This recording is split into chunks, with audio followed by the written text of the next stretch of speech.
আসসালামু আলাইকুম ওয়া রাহমাতুল্লাহ। প্রিয় দর্শক ও শ্রোতা মণ্ডলী, আশা করছি আল্লাহর রহমতে বেশ ভালো আছেন। আলহামদুলিল্লাহ, আল্লাহ আমাকেও ভালো রেখেছেন। আজ আমি রওনা হয়েছে এক বিশেষ জায়গায়, মিশরের দক্ষিণ সিনাইয়ের বুকে ঘেরা ইতিহাসের এক সাক্ষী, তুর পাহাড়। তুর পাহাড় এমন একটি পাহাড় যেই পাহাড়ে মুসা আলাইহিস সালাম মহান আল্লাহ তাআলার সাথে সরাসরি সাক্ষাতে গিয়েছে এবং মুসা আলাইহিস সালামের ওপর এই পাহাড়েই তাওরাত অবতরণ করা হয়। শ্রোতা মণ্ডলী, গাড়িতে বসে চারপাশে তাকিয়ে দেখি যতদূর চোখ যায় শুধু মরুভূমি আর মরুভূমি। মরুভূমির পথ পেরিয়েই আমরা দেখতে পাই পাহাড় আর পাহাড়। আমরা এইমাত্র মহান আল্লাহ তাআলার ইচ্ছায় তুর পাহাড়ের এলাকায় প্রবেশ করলাম।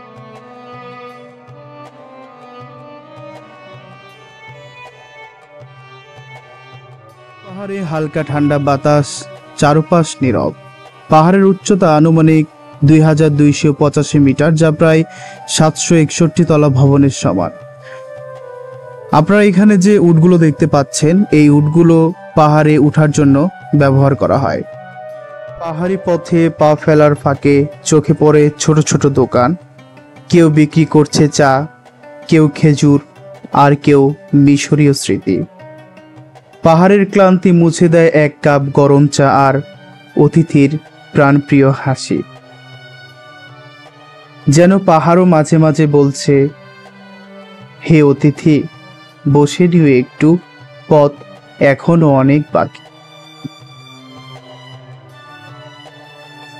হালকা ঠান্ডা বাতাস মুখে এসে লাগে, যেন আল্লাহর রহমত ছুঁয়ে যাচ্ছে প্রতিটি শ্বাস।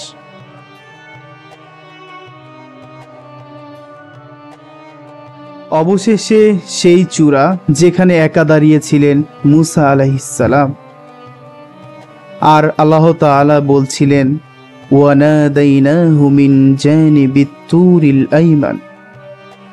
আমি তাকে ডেকেছিলাম তুর পাহাড়ের ডান দিক থেকে। মুসা আলাইহিস সালাম এই স্থানেই মহান রবের সাথে সরাসরি কথা বলেছেন।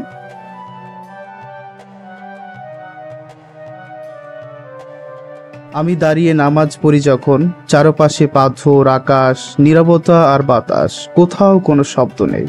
তবুও মনে হয় কেউ যেন বলছে, তুমি আমার বান্দা, আমি তোমার প্রভু। এখানে আমি কিছু ফটো তুলেছিলাম নিজের। আসলে পাহাড়ের সৌন্দর্য আমাকে বরাবরই মুগ্ধ করে। আসলে সত্যি বলতে পাহাড়ের সৌন্দর্য এতটাই যে আপনি না আসলে কখনোই বুঝতে পারবেন না।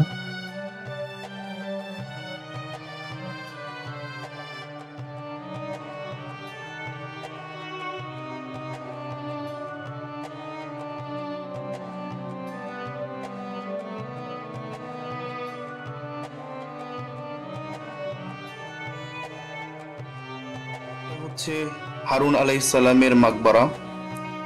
অতঃপর আমরা খ্রিস্টানদের গির্জার দিকে প্রবেশ করলাম। এখানে যে গাছগুলো দেখছেন, এগুলো হচ্ছে জাইতুন ফলের গাছ। খ্রিস্টানদের গির্জা সে সময় বন্ধ থাকায় গির্জার ভিতরে প্রবেশ করতে পারি নাই। বাইরে থেকে দেখানোর চেষ্টা করছি। এটা হচ্ছে খ্রিস্টানদের গির্জার মূল গেট।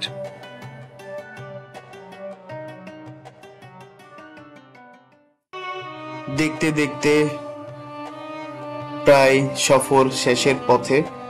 ফিরে আসছি তুর পাহাড় থেকে, কিন্তু রেখে যাচ্ছি এক টুকরো আত্মা সেখানে। যা দেখেছি তা কেবল দৃশ্য নয়, এটা ছিল এক অভিজ্ঞতা, আত্মা ছুঁয়ে যাওয়ার এক সফর। তুর পাহাড় শুধু পাহাড় নয়, এটি একটি আহ্বান, এক সাক্ষাৎকার, এক নীরব মিরাকেল।